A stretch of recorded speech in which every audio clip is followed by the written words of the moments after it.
I'm going to be reading things about, so I'm doing it in melodic as funny as I can for you. This one was written on the 16th for the date that Apollo 11 astronauts actually took off. When they took off. 16. On the 16th. Landing the 20th. Yes. 4-day trip. It's about that. It was written on that day for that. We didn't know what to expect. We went through tests wearing a laborious, bulky suit underwater. We're strapped into a contraption that we all call the vomit comet to see if we could stomach what the ride would be like, even though we don't even know what outer space is even like in the first place. Officers and offices would monitor the weather to see if we could do what was never done before. Please give us a cloud-free day so we can see what we're doing when we take off for this 4-day mission to the moon. We have no idea what it'll actually feel like if we make it to the surface.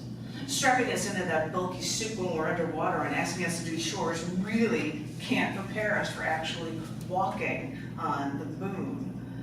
With lower gravity, it will be easier to hop instead of laboriously stepping like we do on Earth with one foot in front of the other, like each earthly step is there to make sure that we don't fall.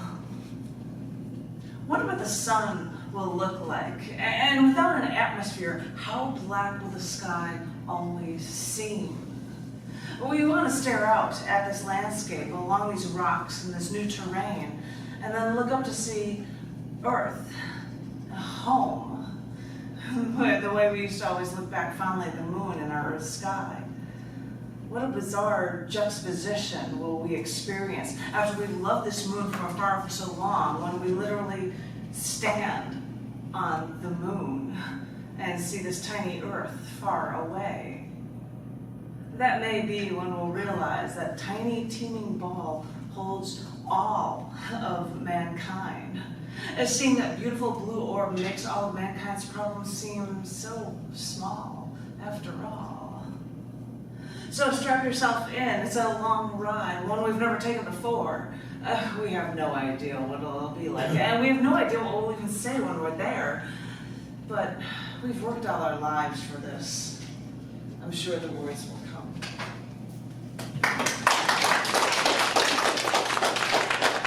This is an Instagram poem that I wrote about landing on the moon, and it was hard to see the printout, so I have it there, and I don't know if it's visible or easy to see. It's actually a footprint in something, so. And I've got it here too, and I was like trying to make a printout of this thing, and my footprint is actually. So this is colored drawing. Just past dusk, my bare foot stepped straight through sawdust.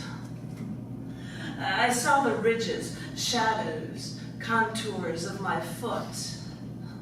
I thought about that boot print, now enshrined on the lunar surface.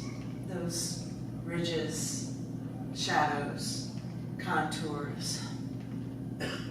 On a night like this, I'll bask in the moonlight, and then I'll dream.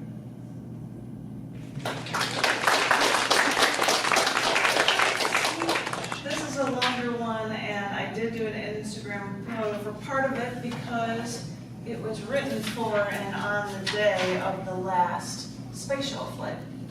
And that is a shot of Space Shuttle Discovery photographed on a full moon. So that was from there, and that was mine. Which is why I try to show it, but it doesn't really do it justice with this little sheet as well. But I thought I'd share this poem with you because it's another Earth and Moon thing for you. Thank you. This journey carries a certain gravity, heavier than the pull of this planet, seemingly as heavy as the burden that President Reagan felt after the Space Shuttle Challenger disaster. This journey will not mark the end of our lives, but it will mark the end of an era of the space shuttle, of our opportunity to make the choice to come closer and commune with the moon. In our turbulent and glorious 30-year history, this final voyage is not only the end of the space shuttle era, but also the end of my private love affair with seeing the moon from this most unique perspective. Now, people say the Earth is humbling to view from the space shuttle.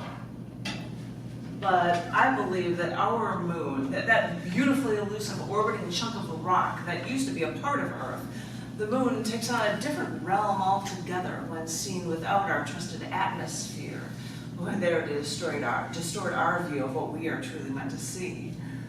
Because, sure, on Earth we fall in love with the moon and moonlight, but when you're in space, between the Earth and moon, your love for this closest solar system relative draws you closer than any earthly gravitational bond.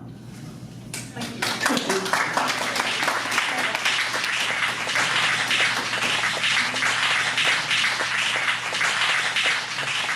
you.